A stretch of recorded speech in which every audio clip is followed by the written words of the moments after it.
नमस्कार दोस्तों, स्वागत है आप सभी का हिंदी स्टडी में। आज हम काव्य शास्त्र के वस्तुनिष्ठ प्रश्न पढ़ रहे हैं। इसके जो मैं सारे पार्ट डाल चुकी हूँ, वह जो काव्य शास्त्र में, हिंदी काव्य शास्त्र में आते हैं। काव्य प्रयोजन, काव्य का उद्देश्य और काव्य हेतु, शब्द शक्तियाँ, ये सारी चीज़ें मैं डाल चुकी हूँ। अब इसके वस्तुनिष्ठ प्रश्न है, जिससे तुम्हें पढ़ने से पता चल जाएगा कि एग्जाम में कैसे पूछे जाते हैं। यही क्वेश्चन एग्जाम में आते हैं। ठीक है, स्टार्ट करते हैं। पहला क्वेश्चन है हमारा, काव्य प्रकाश के रचयिता कौन है? मम्मट। काव्य प्रकाश के रचयिता है मम्मट। इनमें से ध्वनिवादी आचार्य कौन सा है? आनंदवर्धन।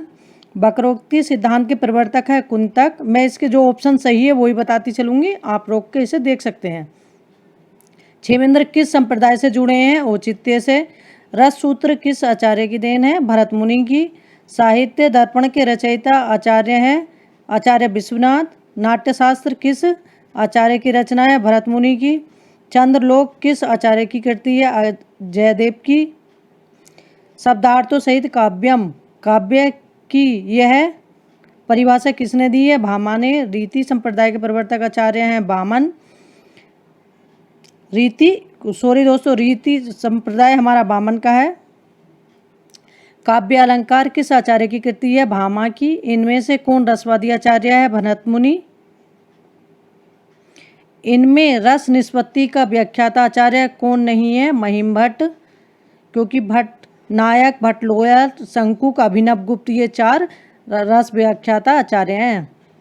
अलंकार संप्रदाय का प्रवर्तक किसे माना जाता है? भामा को। शरीरार्थ, व्यवादी अर्थ, व्यवच्छिन्ना, पदावली, काव्य की यह परिभाषा किसने दी है? दंडी ने। तद्दोषो शब्दार्थो सगुणा अलंकृति पुनः क्वापि, काव्य की यह परिभाषा किस आचार्य ने दी है? मम्मट ने।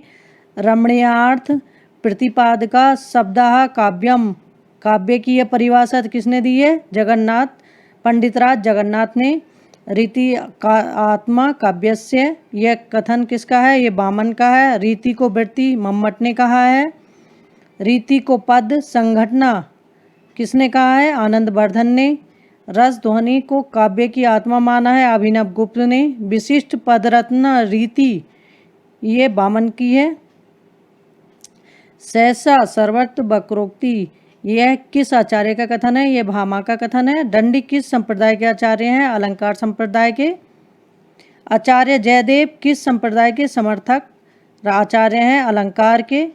काव्यस्य आत्मा ध्वनि रीति किस आचार्य का कथन है? आनंदवर्धन का।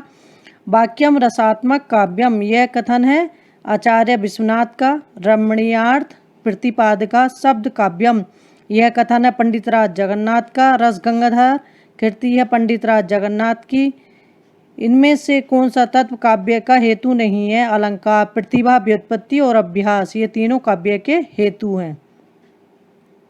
आचार्य दंडी ने मूल काव्य हेतु माना है अभ्यास। प्रतिभा को शक्ति कहा है मम्मट ने। प्रतिभा को शक्ति मम्मट ने कहा है। कौन सा काव्य हेतु है जिसके अभाव में काव्य रचना संभव नहीं है? वो है हमारा प्रतिभा। आचार्य मम्मट ने कितने काव्य प्रयोजन बताए हैं? 6। सकल मूलीभूत प्रयोजन कौन सा है? सदैव परिनिवृत्ते। रस सूत्र में निष्पत्ति की व्याख्या भुक्ति के रूप में किसने की है? भट्टनायक ने। साधारणीकरण सिद्धांत का सर्वोल्लेख किसने किया है? भट्टनायक ने। ध्वनिलोक के रचयिता हैं आनंदवर्धन। ध्वनिलोक लोचन के रचयिता हैं अभिनव गुप्त। अनुमतिवाद शंकुक का है। काव्य की सत्ता शब्द में मानने वाले कौन से आचार्य हैं? पंडितराज जगन्नाथ। रस निष्पत्ति में निष्पत्ति का उत्पत्ति किस आचार्य ने माना है? ये लोलट ने माना है। रस निष्पत्ति में निष्पत्ति का अर्थ अभिव्यक्ति किस आचार्य ने माना है? ये हमारे अभिनव गुप्त ने। 10 रूपक के रचयिता हैं धनंजय। महाकाव्य के लक्षणों पर किस आचार्य ने विस्तार से विचार किया है? ये विश्वनाथ ने। महाकाव्य में कम से कम कितने सर्ग होने चाहिए? 8। श्वेता सुखाय, स्वांत सुखाय को कितने काव्य प्रयोजन स्वीकार किया है? यह है तुलसीदास जी ने। लोकमंगल को काव्य प्रयोजन मानने वाले कवि हैं तुलसीदास जी।